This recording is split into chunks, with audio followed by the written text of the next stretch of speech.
All right, I'm just going to go over a wiring harness that went to the old Jeep computer, the ECU.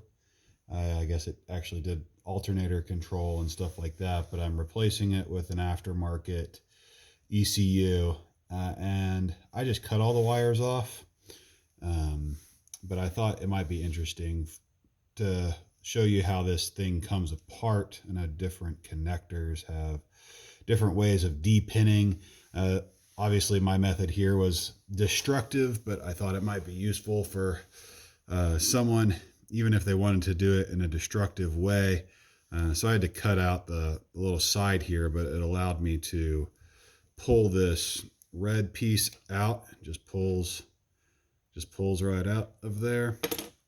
And then I ended up taking a flat tip screwdriver and just prying off all this plastic, which basically pulls down.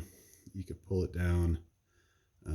That'd be harder to cut off. Probably, I don't know if this would actually help anybody with the saving the pins, but essentially after you get all that stuff pulled out, then you're able to kind of move those pins up, which then allows you to pull them out of the bottom.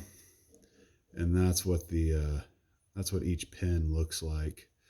So, I don't know if someone would want to trim that off, try to reuse that pin, or just save you the trouble of cutting your wires off, where I did.